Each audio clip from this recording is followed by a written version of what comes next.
You're about to head into Iran. As I just mentioned, this comes as we see tensions continuing to ratchet up between Israel and Iran, and of course Trump coming back to the White House. What's your first order of business there?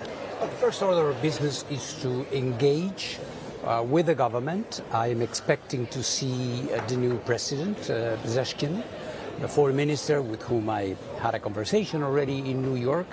The idea is to try to reinvigorate the cooperation between the IAEA and Iran. As you were mentioning just now, there are a number of tensions converging. Iran is one of those hotspots where there are doubts about their nuclear program. They say they are ready to engage with us. We need to set out a number of concrete areas where that is needed, and this is why it is so important that we have this conversation. And I'm heading, as you said, to Tehran tomorrow.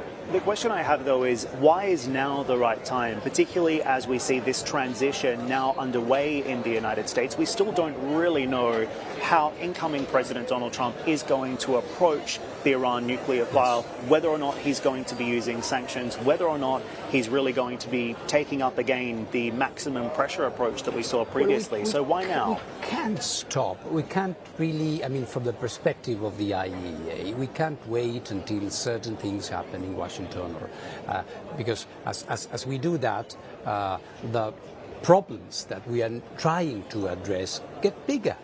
The centrifuges are spinning, even if we are not moving. So we need to see what Iran is ready to do with us. We need to make sure that we have a solid base to work.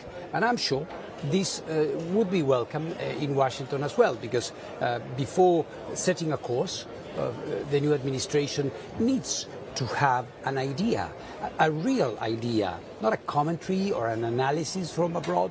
And we are the only ones there seeing what is actually happening. So being there is important. I'm sure we'll be having early contact with the new administration in Washington or with Israel, all the actors that are converging around this very critical problem that we have. What's your understanding of the threat that Iran poses today, and how close is Tehran to actually acquiring a nuclear weapon? They don't have nuclear weapons at the moment, but it is obvious. But how close are they? Well, then again, depends on what kind of metrics you are applying. They do have the material, or almost, which is necessary to have a nuclear device.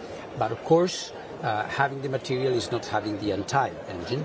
There are other things that need to be ready so that it works. What we want is to avoid that moment from happening, and this takes work, serious work, commitment, transparency, which is not at the level we are asking Iran to give us. And this is what I will be discussing with the President and others in Tehran. It's reasonable to expect, though, that we will see President Trump taking a much harder approach to Iran. Would you agree with that? Well, it's not for me to agree or disagree with the President-elect. I've worked with President Trump and his administration before. The work was serious, was very professional. I expect that to continue in this way. Unfortunately, since last time he was in office, this issue has become even more serious. And this is why people are contemplating solutions that for us would be not advisable. So this is why we want diplomacy, but we want serious results. Would you welcome fresh sanctions on Iran? For me, sanctions are not my business. I think sanctions are an expression of frustration in international life.